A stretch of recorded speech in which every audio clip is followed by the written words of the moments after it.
So I'm pleased to introduce David Schmidt, Kellogg class of 1997, who will be presenting the Schaffner Award this evening. Dave is currently Senior Vice President at Bank of America Private Bank, and join me in welcoming Dave to the stage.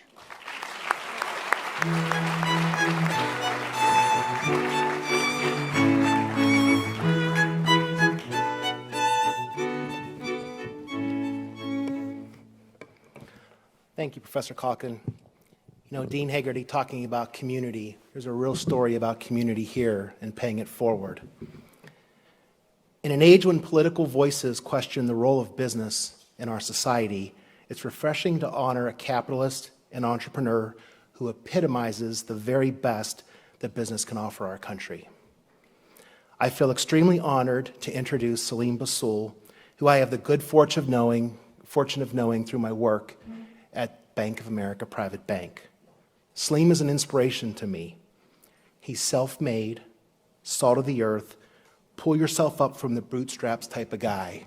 He's my kind of guy. Selim is the American dream. He was born in Beirut, Lebanon, to loving, supportive parents, Antoine and Alice. His father was an Olympic swimmer, having represented Lebanon in the 1948 Games, where he won a gold medal. Selim was influenced by his aunt, a Catholic nun, who by example impressed upon him the importance of living a life full of compassion toward helping your fellow man. When civil war broke out in Lebanon, the Bassoul family's lives were turned upside down. They lost everything. They became homeless. I'm certain this is what made Selim the man he is today. Wanting to give their son a better life, Selim's parents sold their only piece of land so that he could come here to America, to Kellogg. While here at Kellogg, Selim could not afford an apartment. He could not afford to live in the dorms. While many of the students were getting their school supplies together, thinking about social events, Selim was looking for a place to live. He was with a foster family for 2 weeks. At the end of those 2 weeks, he was introduced to the McChesney family here in town. In their attic is where he lived for the duration of his time at Kellogg. They had an old bike in their garage that they let Selim use to ride to and from school. It was a 3-mile ride. He shared with me how it really wasn't difficult to find a spot to park that bike, particularly in December through February. While at Kellogg, Selim held 2 jobs, one working from 11 p.m. to 6 a.m. as a security guard at an undergraduate dorm, and another at the Schaffner library, checking out books. These jobs provided him an income to cover the cost of his food and supplies while meeting the rigor that a new MBA student faces. Did I mention Selim is also the first in his family to attend college? In my 25 years of banking, I've worked with many CEOs and entrepreneurs who come from humble beginnings, many, but none compare to Selim's story. It's these life experiences that made the man who sits before us today. I've been to Selim and Andrea's home. I've met their children. It's a loving, warm environment where Selim takes off his CEO hat and is a proud husband and father. But what makes Selim unique is his unassuming and humble demeanor. Despite being named alongside Warren Buffett and Steve Jobs as Motley Fool's best CEOs of all time, and despite Middleby being recognized in 2007 by McKinsey as ranking among the top 2% of all publicly traded companies worldwide, Selim never changed. He's the same person I met 10 years ago. He drives the same company car he drove 10 years ago. He's remained grounded, and I have to credit you, Andrea. I know you have an influence on that. Maybe it's these humble beginnings that formed Selim's financial conservatism. Some of you may have read that under Selim's leadership, Middleby has enjoyed an unheard of 98% employee retention rate. I promise you it's not as a result of Middleby's luxurious offices. My own father worked at West Penn Power Company, where he sat behind a metal desk on linoleum floors. Thinking back, that electric utilities offices were lavish compared to Middleby's. Selim has inspired me to be the best banker that I could possibly be, to take necessary risks and think outside the box. I work for Bank of America, a great company with a great culture. Inspired by Selim, my partner Patricia Besser and I have developed outside-the-box creative solutions for clients, many representing firsts at Bank of America, similar to the many innovations that Selim has delivered to his clients. Selim has transitioned from being admired as the best CEO in his field to being recognized, along with Andrea, as a true humanitarian. He has received many humanitarian awards for his work through the Bassoul Dignity Foundation. Selim has always felt that he wants in some way to change the world. From the time I have known him, he has always been quietly helping others. Whether it's a student who needs help covering their tuition cost or to pay for books, or a family that faces financial distress, Selim has quietly been there to help them. Selim continues to live the Kellogg way every day. He embodies the values set forth by Joseph Schaffner. Please join me in welcoming Selim Bassoul.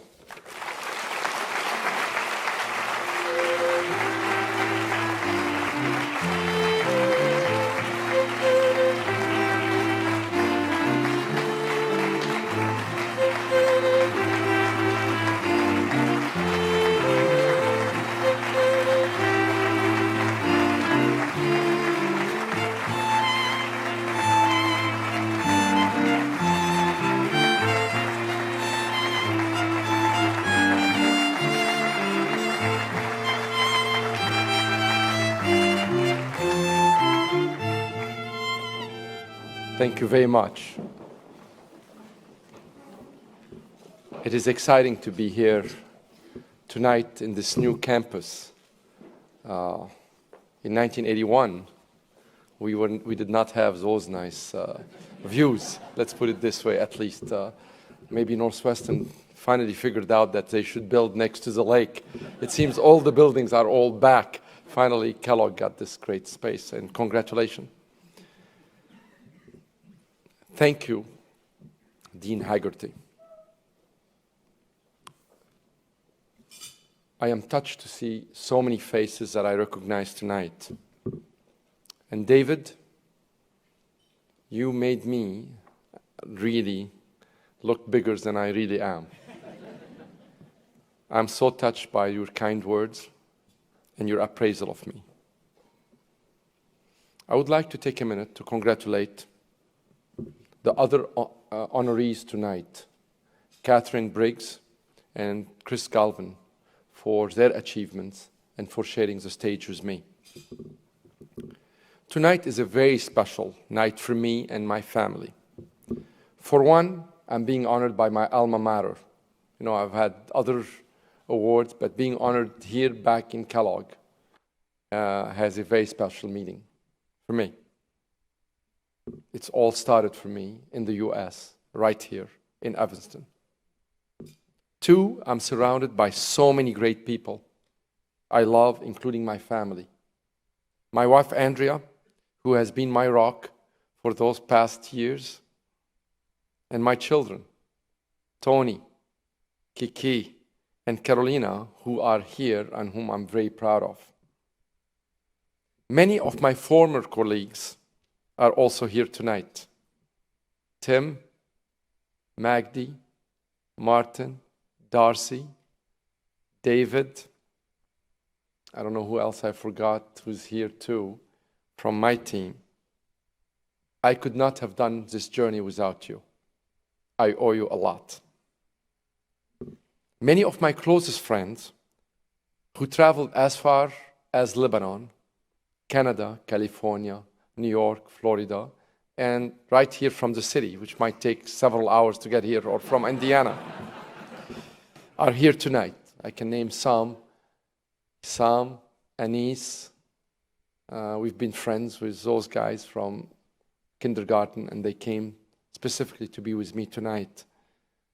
Haydar, I can name Robin Ashton. I name a lot of people who are here tonight. One of my most important business relationship for us at Middleby is also here tonight. Joe Riccardi, thank you for believing in us all those years. Joe got just nominated yesterday for Brigadier General for serving in the Army. So our heart goes back to you. We salute you.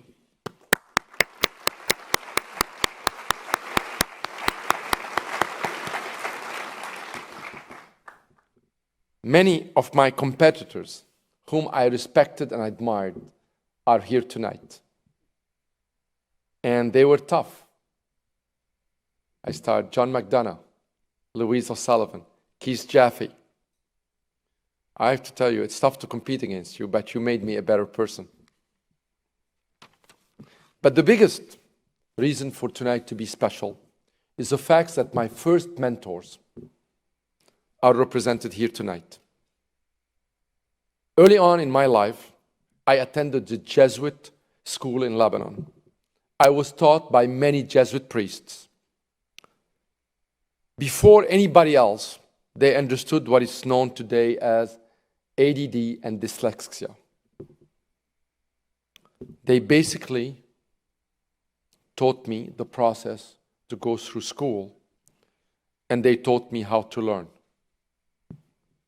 Tonight, those Jesuit priests are represented by the Reverend Father Selim Bassoul, president of Notre Dame, the high school I attended, who took time from his heavy schedule, and you know graduation is coming up. It's a high school of 4,500 kids, all the way from Lebanon to be with me tonight.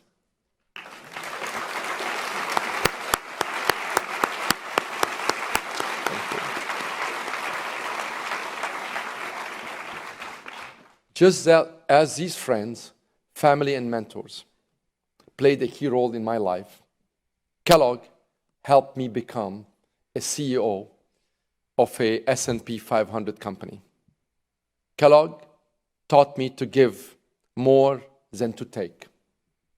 They taught me the power of listening and thinking large and outside any barrier or boundaries. Kellogg helped me understand that you can learn something from everyone you come into contact with.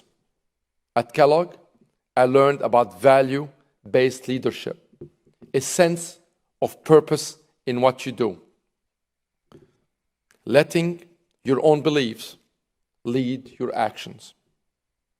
They taught me that innovation is continuous.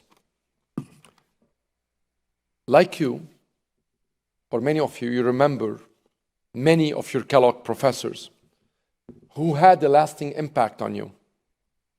I would name just a few.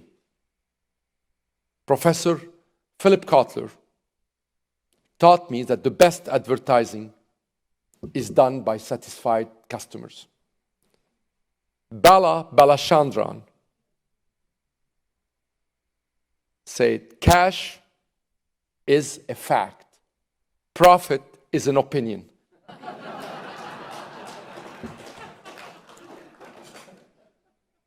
Gene Lovingood taught me about and kept on stressing that doing good while doing well has its own rewards. As a teacher assistant to Professor Al Rappaport, he led me to ponder more deeply my readings, to probe more extensively my papers. He taught me how to think. And more recently, Professor Michael Moresco shaped me to become the socially conscious leader I am today. I am so proud that my son Tony decided to follow in my footsteps in selecting Kellogg for his MBA. He graduates this coming June in 1 month. Congratulations, Tony.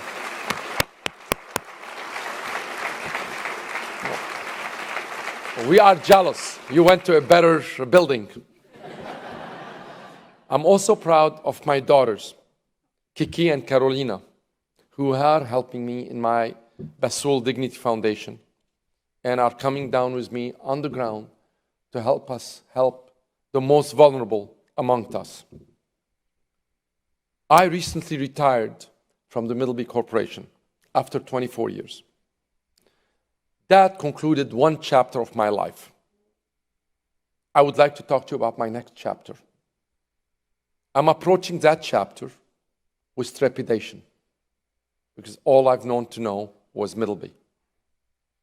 However, I'm going to take the learnings and experiences I gained at Middleby and apply them in my next chapter. As a hands-on CEO who spent so much time on the road and who worked with his team to tackle major issues facing the industry, I will be doing the same as a humanitarian, rolling up my sleeves and being on the ground. I have always been one to give back. Like many of you, almost all of you, we first give back financially. We write a check. However, over time, I have found more rewarding to give time, expertise, and emotions.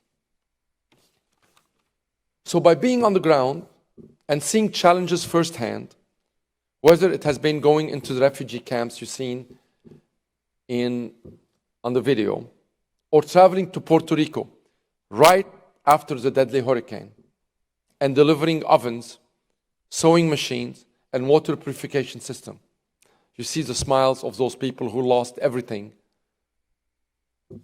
not because of something they've done, of something that happened to them. But being there with them, I am the most effective in promoting change. I challenge you each to think about this evolution. Kellogg has had a profound impact on my life. It is here I learned to think, to decide what is most important to me, and to act on it. I remember sitting in Kellogg one day with Bob Palais, and he was talking to me about volunteers in the Peace Corps. And then, 2 days later, I was reading an article about Doctors Without Borders. And I did not understand. Why would famous doctors leave a practice, go to those remote villages where they could get killed, raped as female doctors, to serve and give back, or attract, by the way, malaria, and they did it. I did not understand it then. It's only when I graduated from Kellogg that I kept that thinking of the Peace Corps and of those Doctors Without Borders. And I said, one day, I hope God gives me the power to become one of them, that I can go on the ground, leave the comfort of my home, leave literally the job. So when I told my wife that I was going to the refugee camps, we had just taken a vacation. We had at the time just a newborn. And I said, I'm going up to the refugee camps. I didn't know what to expect. So my wife said to me, Selim, you're a Christian. It's Hezbollah territory. Are you going to be safe? I said, I don't know. But I'm sure I want to make that trip. I said, Selim, what would I tell this newborn if you don't come back? I said, tell her that's what his father wanted to do. I said, but Selim, assuming you come back with some disease, we don't know what's up in the camps. I kept on thinking about those Doctors Without Borders, and I made the trip. And I came back with smiles on my face. I did not have the oven, but I went to see what they needed. And I found all those girls that would not go to school. All those women, they were 80% of the camps are women. All the men left. They did not go to school. They were searching for wood to cook. It took them 8 hours, 10 kilometers, almost 6 to 7 miles, just to search wood and come back to prepare a meal. So I'm proud of our engineering at Middleby, because that's our expertise, and that's what we tried to do. We built an oven that you saw here, and that oven has been given to refugee camps in Turkey, in Lebanon, back to our own country. I didn't think one day I will be delivering ovens to our own people back in Puerto Rico. They had no way to cook. They had no way to purify water. Those ovens provide charging the phone, electricity, and purifying water. Then we started giving sewing machines to get people to start to trade. Then we started microloans. So I'm very proud of my team. I'm very proud of my family. I'm very proud of all the volunteers at the Bassoul Dignity Foundation that made all of this happen. So as I moved from aspiration to inspiration, I wish that my story might inspire others and some of you tonight to live life to the fullest and to do what you can to help others and keep hope alive. Thank you.